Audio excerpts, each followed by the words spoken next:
So Moco's been released for a few months now, so I took to the Reddit community in today's video to see everyone's thoughts and opinions over there. So we've got Shadow Wolves saying, I feel like bots are a problem, and then we've got an image there, and you can see the grey names. If you don't know already, the people with the grey names are bots, and you can see there's a lot of bots in this dude's lobby, and I can't see where he's sort of coming from, but at the end of the day, I don't think there's a lot of players inside the game, especially in the higher worlds when you get to level 100 and stuff.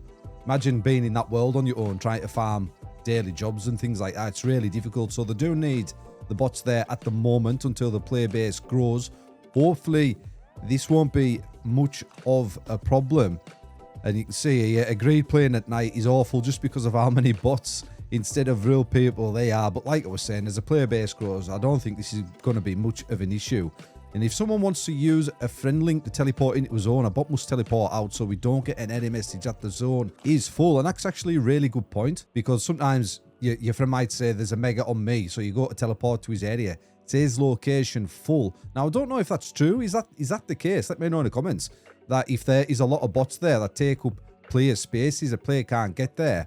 And if it is the case, this guy is right. They need to make it so if an actual player wants to teleport into that location, that a bot will be removed from the world. That is actually a really good suggestion. Bots should be your bodyguards, follow you around, attack the monsters you attack, etc. I don't like that they try to make bots act like real players.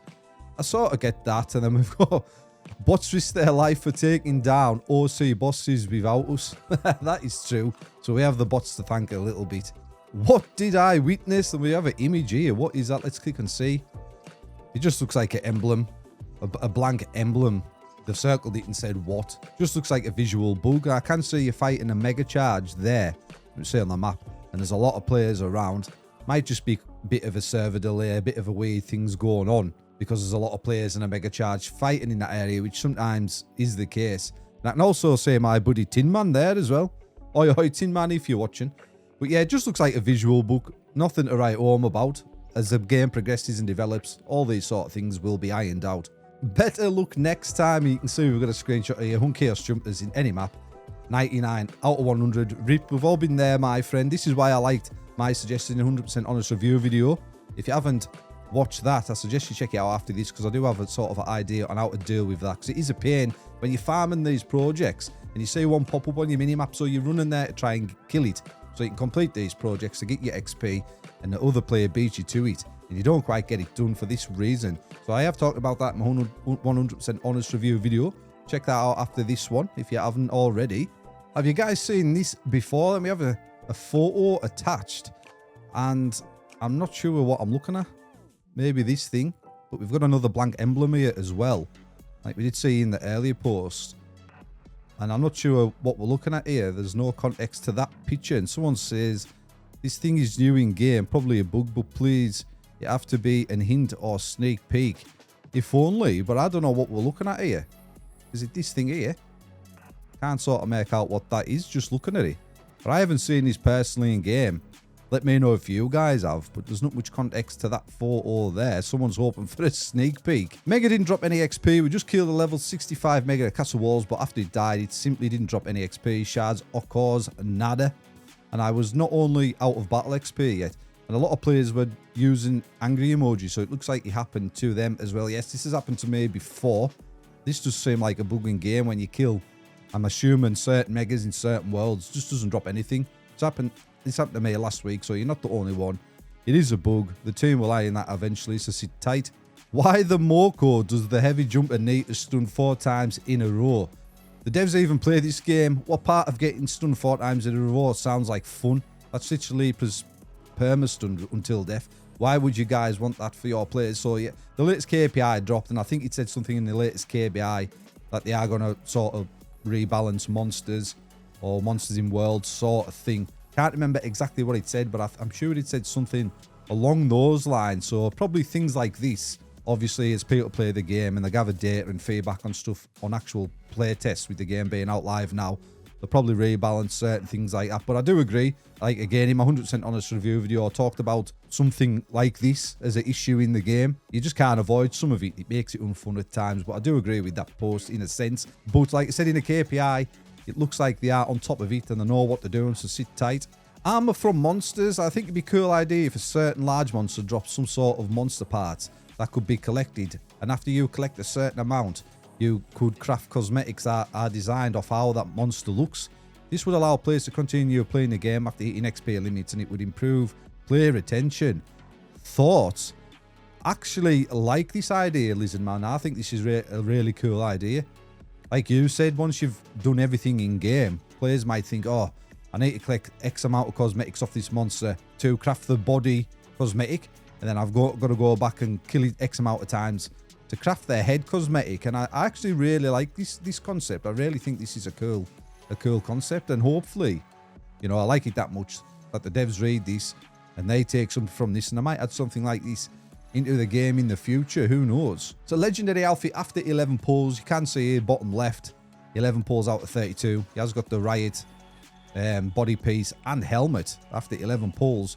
GG's.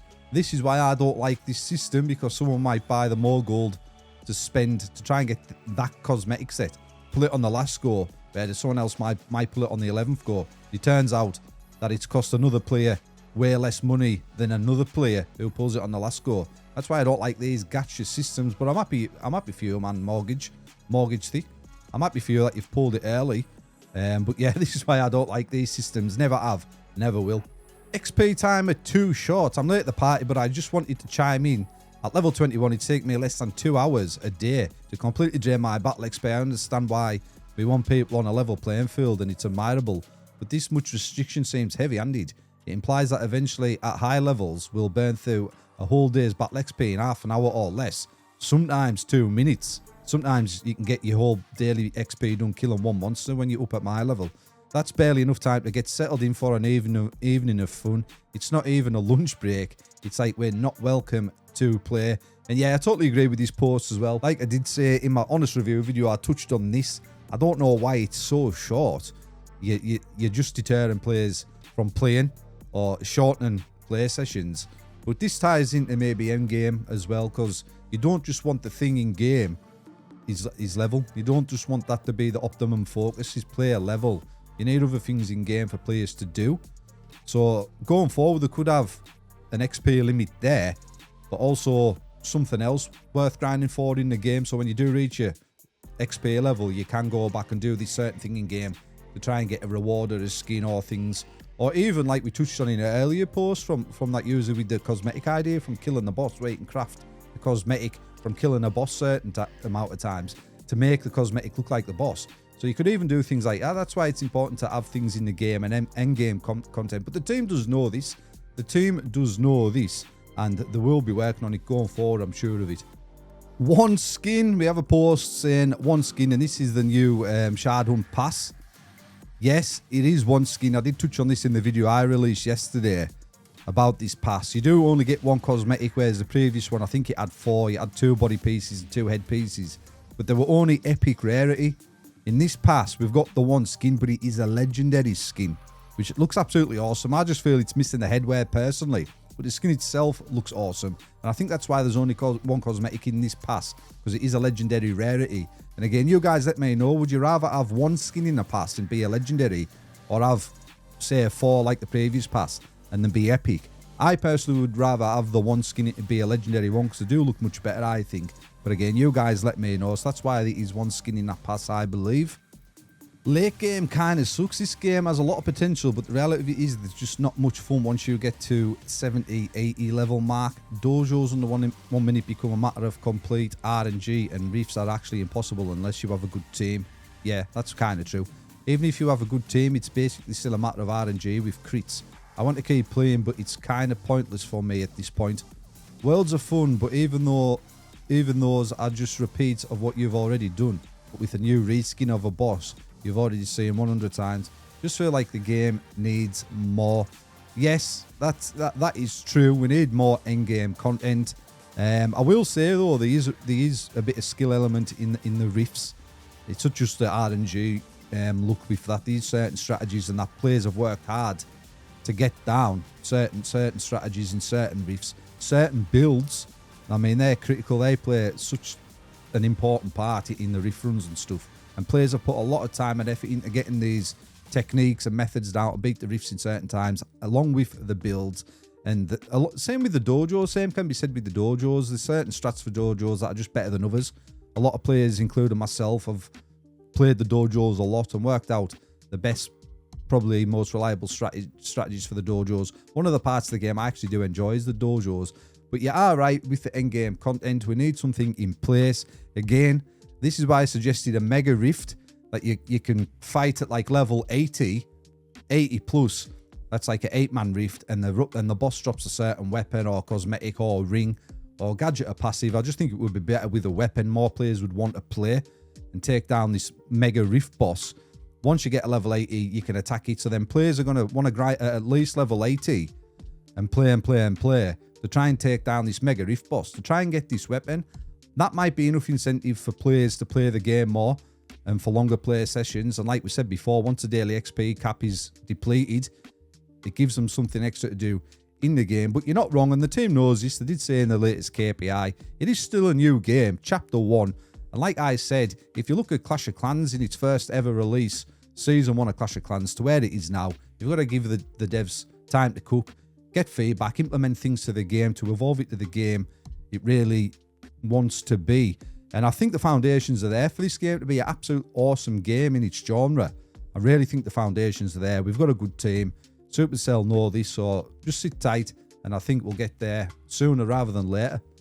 Is it just me, or events like Mobots, Harvesters and Chaos Monsters are kind of unfair for low-level players? I'm level 107, but I still have unfinished tasks, and the events needed to complete them often take place on low-level maps. During this event, I get to the monster/spot I need, but don't kill it so that other players can reach it too. But I'm far from the only high-level player on the map, and the problem is that other high-level players quickly reach and kill monsters/bots with one hit, preventing low-level players from getting there in time. I just thought it's unfair, and it makes more difficult for low-level players to complete some tasks. Yes, totally agree with this. I did touch on this in a previous video. I suggested on the minimap an indication of where the next Mobot's going to spawn 10 seconds before, so other players have 10 seconds to get in the vicinity of where roughly the Mobot is going to spawn, so everyone has a much fair chance of killing it so they can complete these tasks for the patient hunter missions. But I do totally agree with that. I do see that as a bit of a problem. And you will get it done over time, but sometimes it can take so long because, like you see, other players beat you to the monster or bot or whatever it may be. It is an issue. It does sort of grind your gears a bit when you're playing, and you see that like dot disappear off your mini-map because someone else has killed it. And a cool post here. Let's make some research. Part 1, overall stats. And has this guy actually made this in like Photoshop? Glittering ladder. If you have, good stuff, because it looks awesome. And it just looks like a bit of a zone where it keeps track of like every stat in game. You've got your login streak, 54 days, sessions, playtime, projects completed, maps explored, jobs done, PvP, rifts, dojos. And then moving across, damage dealt. Your damage is not bad. Damage dealt, 15.5 billion. That is a big number. Imagine that. Highest crit, DPS. Do you actually help them? Tactic cats, 0 out of 10. So it's basically just like a log of keeping like track of all the stats and all the things inside of the game. This is actually really cool. Great work. I love seeing posts like this. You can tell you put a ton of effort into this. And I'd actually like something like this implemented into the game. It's nice for a lot of players, a lot of nerdy players like me, to keep track of stats and things like that. And I think we have something similar to this in Squad Busters, don't we? Something very similar to this. I think it would come to Moco eventually. I hope so, because this is really cool. Shows some emotes maybe. It's even keeping track of the emotes and stuff. Cat petty times 23. I think mine's 2. Poor cat. I'm more of a dog person. Cool zone, 16 sessions. Radio switches 5 times. I've done that once. But yeah, this is really good. A really good post. Good stuff. Love to see this implemented in the game. I could actually see this being implemented into the game at some point. And also for your rifts and dojos, you can also have an attempt counter on there as well. So you can see how many times you've attempted each dojo, each rift and stuff. But yeah, good stuff. I really think this is a cool post. Great work. I can see this come to the game in the future. Good stuff. So that's it for today's video. If you did like this sort of video, let me know in the comment section down below. I'm going to be spending a lot more time on Reddit because I'm never really over there. This was partly the reason why I wanted to do this video. If you want to see all the Moco content I'm going to be posting in future, feel free to subscribe, drop a like while you're down there, and we'll catch you hunters in the next video.